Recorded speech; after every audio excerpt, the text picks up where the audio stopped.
Guys, edu classes number 1 channel में आपका बहुत बहुत स्वागत है। यहाँ पे मैं जो भी चीज पढ़ाऊंगा बिल्कुल ट्रिक से पढ़ाऊंगा। आज हम पढ़ने जा रहे हैं इंडियन ज्योग्राफी।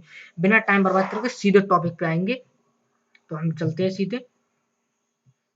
हमने आपको पहले बता दिया कि आज हम भारत का भूगोल पढ़ने जा रहे हैं, ठीक है ना। तो उससे पहले हमें ये भी पता होना चाहिए कि भूगोल क्या होता है। भूगोल जो है वो दो शब्दों, लैटिन भाषा के दो शब्दों से मिलकर बना है, जियो प्लस ग्राफी, ठीक है। जियो धन ग्राफी से मिलकर बना है भूगोल यानी ज्योग्राफी, जिसे इंग्लिश में भूगोल को इंग्लिश में ज्योग्राफी कहते हैं। तो जियो धन ग्राफी से जियो क्या होता है? पृथ्वी, ठीक है ना। ग्राफी का मतलब होता है का वर्णन, अर्थात पृथ्वी का वर्णन कहलाता है भूगोल। इतनी बात हमको समझ में आ गई होगी मेरे हिसाब से। अब इसे अलग अलग भूगोल वेत्ताओं द्वारा अलग अलग परिभाषाएं दी गई हैं। कुछ प्रमुख परिभाषाएं हैं वो मैं आपको बताऊंगा, ठीक है ना। भूगोल एक ऐसा स्वतंत्र विषय है, भूगोल एक ऐसा स्वतंत्र विषय है जिसका उद्देश्य लोगों को विश्व आकाशीय पिंडों, स्थल, महासागरों, जीव जंतु, वनस्पति, फलों तथा भू धरातल के क्षेत्रों में देखी जाने वाली प्रत्येक अन्य वस्तु का ज्ञान प्राप्त कराना है। ऐसी बात स्ट्रैबो ने कही है, ठीक है ना। ज्यादा याद करने की चीज है नहीं ये, बस आपको बता दिया है हमने। ये कलेडिस और टालमी की एक परिभाषा है। जलों को स्वर्ग में देखने वाला आगम विज्ञान है। कलेडिस और टॉलमी ने ये बात कही है, काफी बड़ा चढ़ाकर ये बात इन्होंने कह दी है। भूगोल में पृथ्वी के उस भाग का अध्ययन किया जाता है जो मानव के रहने का स्थान है। इसमें मेन बात ये है ना, तो आर्थर हॉमस ने ये बात कही है, कोई ज्यादा बढ़िया बात इन्होंने कही नहीं है। देखते हैं कॉर्ल रिटर। भूगोल वह विज्ञान है जिसमें पृथ्वी का स्वतंत्र ग्रह के रूप में मान्यता देते हुए उसके समसत लक्षणों, घटनाओं एवं अंतर संबंध का अध्ययन किया जाता है। कार्ल रिटर ने यह बात कही है, ठीक है ना। कोई ज्यादा याद करने वाली चीज नहीं है।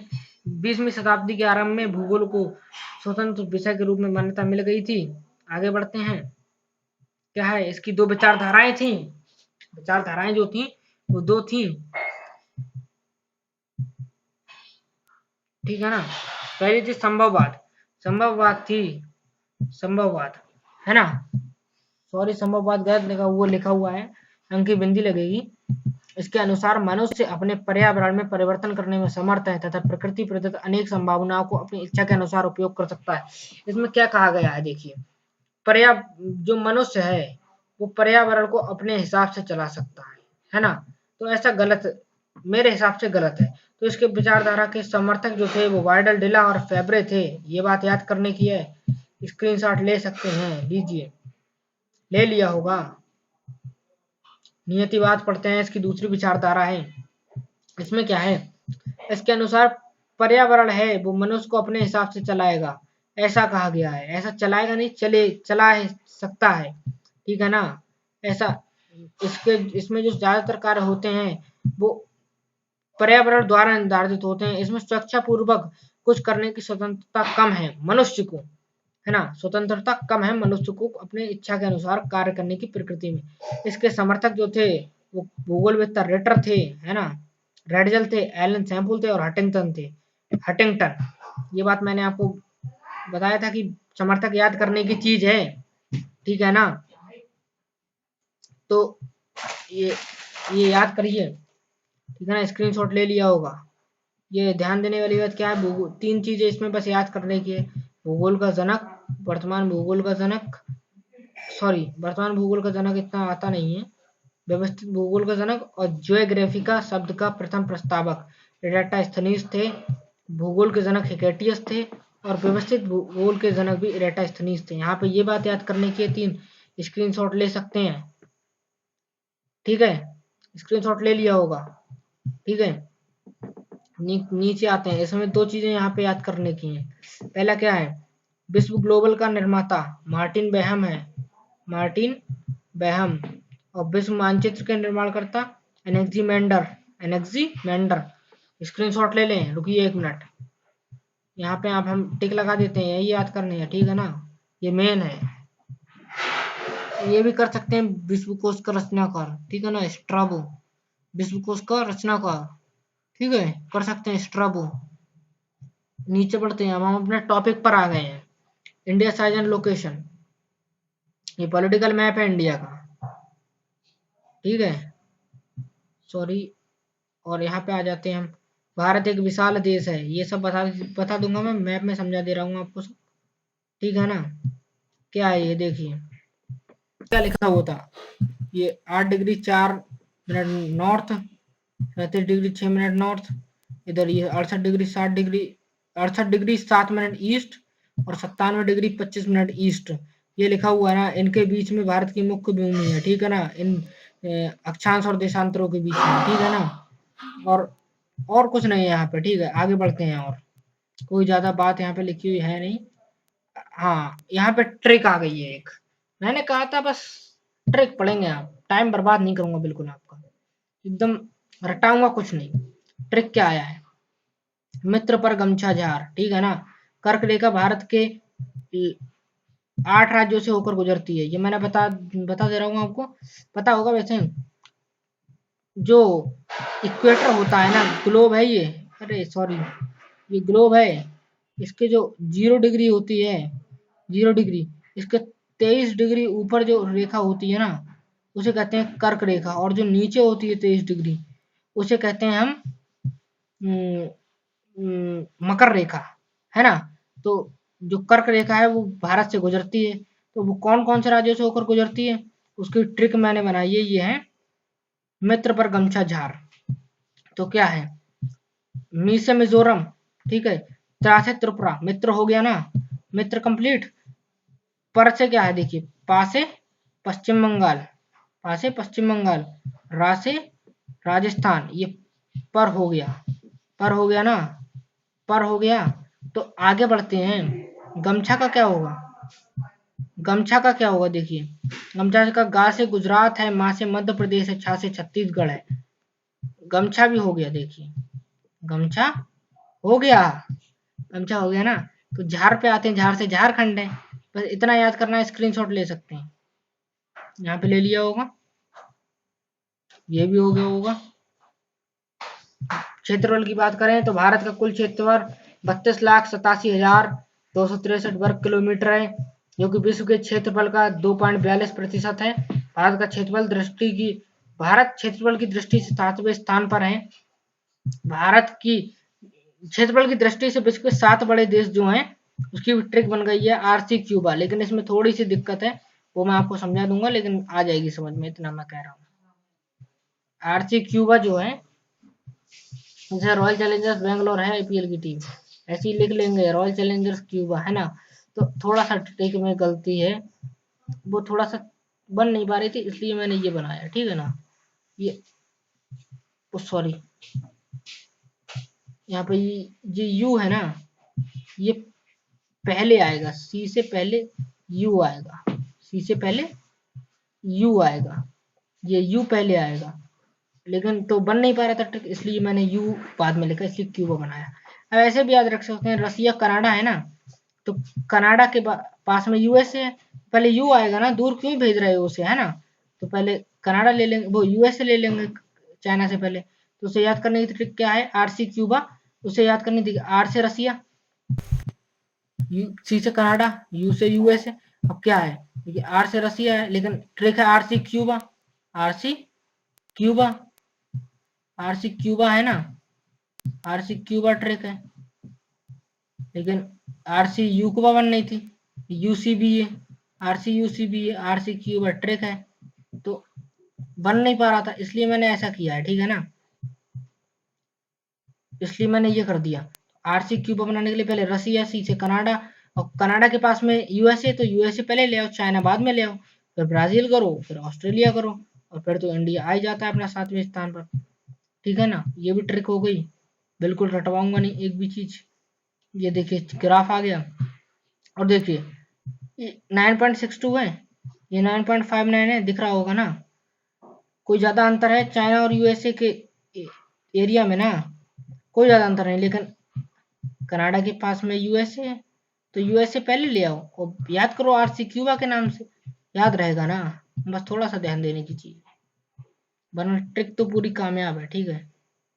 अब क्षेत्र वो उसकी बात कर लेते हैं, जनसंख्या की। तो भारत की जनसंख्या जो है वो 36.64 करोड़ है, जो कि विश्व की जनसंख्या के लगभग 17.5% है। भारत जनसंख्या की दृष्टि से दूसरे स्थान पर है, ठीक है।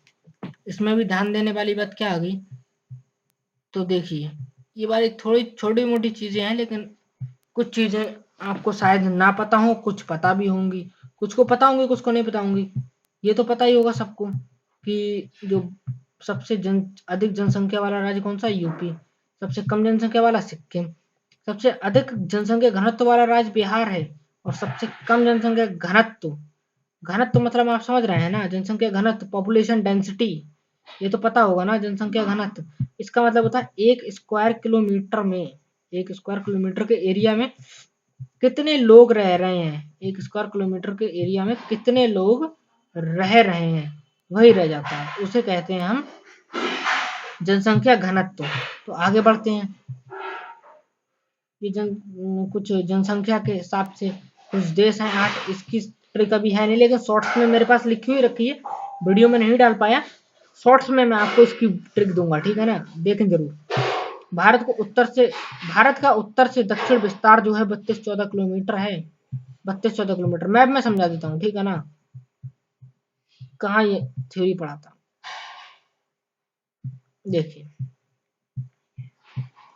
ये नॉर्थ साउथ है 32-14, 29-33 है, 29-33, ईस्ट वेस्ट, ईस्ट वेस्ट यानी उत्तर पूर्व, वो सॉरी पश्चिम और पूर्व का जो है 29-33 है, और उत्तर से दक्षिण है वो 32-14 है। याद रखने की चीज है, याद रखें, ठीक है ना, ये चीज याद रखने की है। और आगे बढ़ते हैं, ये और क्या दिया है, हाँ ये चीज ध्यान देने की है। सबसे उत्तरी बिंदु है इंदिरा कॉल, ठीक है, सबसे दक्षिणी बिंदु है इंदिरा पॉइंट। अब इसका ट्रिक भी मैं बता देता हूँ, लिखने वाला ट्रिक नहीं था। मान लीजिए ये कोई 2 मंजिल घर है, ठीक है, यहाँ पे इंदिरा खड़ी हुई है, इसे कह देंगे इंदिरा पॉइंट। पहले यहाँ से शुरू करते हैं। ये कोई व्यक्ति है, यहाँ से उसने इंदिरा को कॉल करा, ये सबसे ऊपरी छोर है ना, सबसे ऊपर वाले से, तो ऊपर कौन सा है भारत का? उत्तरी बिंदु है, तो उत्तरी बिंदु क्या हो गया? इंदिरा कॉल, यहाँ से कॉल करा इंदिरा को। अब इंदिरा नीचे एक पॉइंट पे खड़ी हुई थी, तो उस पॉइंट को क्या कर दिया? इंदिरा पॉइंट, ठीक है ना, याद रहेगा ना, याद रहेगा, हाँ।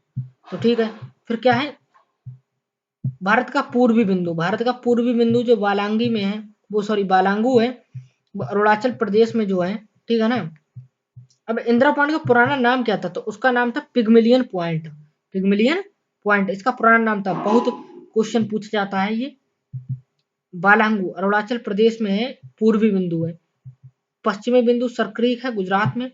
देखिए इंदिरा कॉल कहाँ है? ये लद्दाख में पड़ता है हमारा, लद्दाख में, ठीक है, लद्दाख में आ गया। आप जम्मू कश्मीर ना खाए, लद्दाख में। इंदिरा पॉइंट कहाँ है?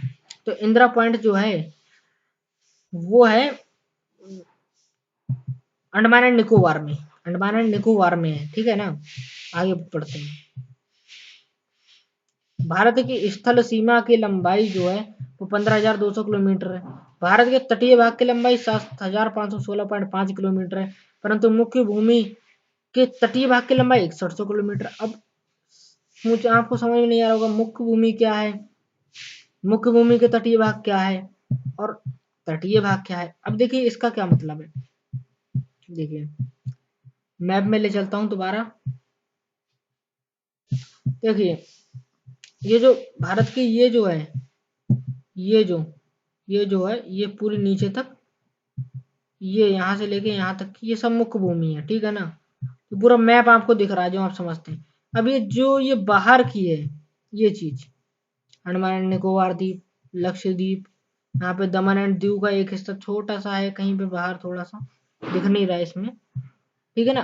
तो ये जो बाहर का हिस्सा है इसे लगाते के तो 7,516 है, और इसे नहीं लगाए तो 6100 किलोमीटर है। और वैसे ये जो स्थल सीमा है, ये वाली जो ये वाली, ये सब वो 15,200 किलोमीटर है, ठीक है ना।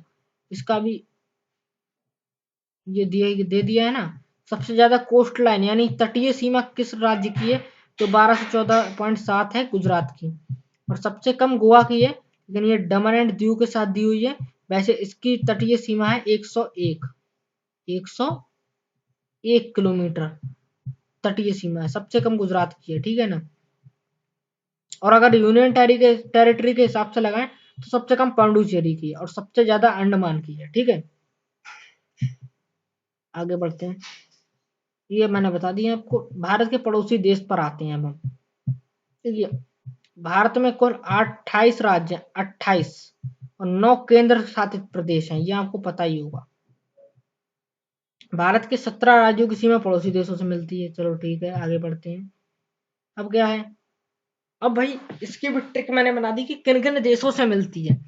तो इसकी ट्रिक है बचपन में भी है, बचपन में भी है। बा से बांग्लादेश, चा से चीन या चाइना, पा से पाकिस्तान, ना से नेपाल। ठीक है, हो गया ना। अब में बी ए, में स्क्रीनशॉट ले लिया ना, में बी ए। ठीक है ना, ना से नेपाल हो गया, बचपन में बी ए। तो में से म्यांमार, बी से भूटान, ए से अफगानिस्तान। हो गया ना बचपन में बी ए। अब ध्यान देने वाली बात क्या आ गई, देखते हैं हम लोग। सीमाओं के नाम, सीमाओं के नाम, सीमाओं के नाम क्या है। भारत और चीन के बीच जो सीमा रेखा है उसका नाम क्या है, मैकमोहन रेखा, मैकमोहन रेखा। इसे सर मैकमोहन द्वारा निर्धारित किया गया था, इसलिए इसका नाम मैकमोहन रख दिया गया। भारत और पाकिस्तान के बीच जो निर्धारित सीमा रेखा है उसका नाम है रेडक्लिफ रेखा, रेडक्लिफ रेखा। इसे सर रेडक्लिफ के द्वारा निर्धारित किया गया, तो इसे रेडक्लिफ रेखा रख दिया गया इसका नाम। ठीक है,